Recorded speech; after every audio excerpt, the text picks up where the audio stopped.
Assalamu alaikum. Written by Jalil Afridi. President Joe Biden's administration on Thursday released a summary of classified reports on the Afghan withdrawal. On the other hand, White House National Security Spokesperson John Kirby gave an hour of reasoning at the White House press briefing room to the bombardment of questions by the journalists, but he was unable to justify the manner in which the U.S. withdrawal took place from Afghanistan.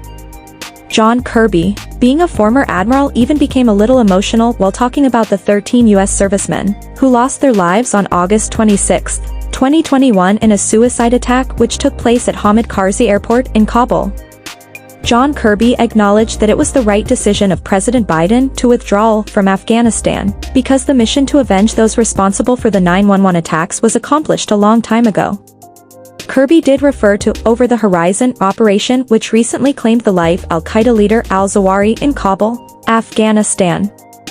Several journalists pointed out why 4 pages in the report blamed former President Donald Trump for the manner in which the U.S. withdrew from Afghanistan.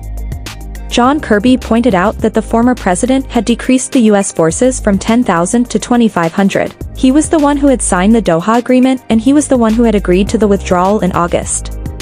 John Kirby also pointed out that under President Biden administration the largest evacuation took place in the history of the world, and while evacuating the U.S. troops and the U.S. citizens, the U.S. also brought more than 100,000 Afghans to the United States. John Kirby was asked that the Biden administration had 8 months to evacuate and the world saw kids hanging to planes while the U.S. was evacuating. He was also asked about those who provided the poor quality of intelligence and whether those responsible will get fired.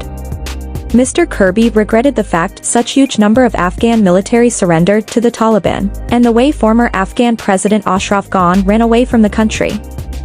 Kirby dispelled the impression that over $6 billion worth of military equipment was left for Taliban to use, and said that most of the military equipment was disabled from being used.